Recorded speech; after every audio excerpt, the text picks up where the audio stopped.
High বন্ধুরা, এই তো চলে আসলাম উদয়পুর ঘুরতে। দেখতেই পাচ্ছ পাহাড়ের উপরে কি করে বিল্ডিংটা দাঁড়িয়ে আছে। এই যে আমাদের রুম, গাড়ির মধ্যে এই যে রুম আমাদের। ৬,০০০ টাকা করে গাড়ি ভাড়া।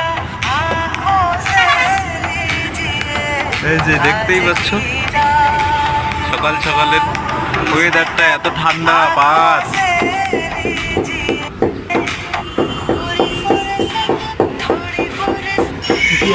Medical science and research centre. গাড়িটা কেন দাঁড়িয়ে পড়লো এখানে?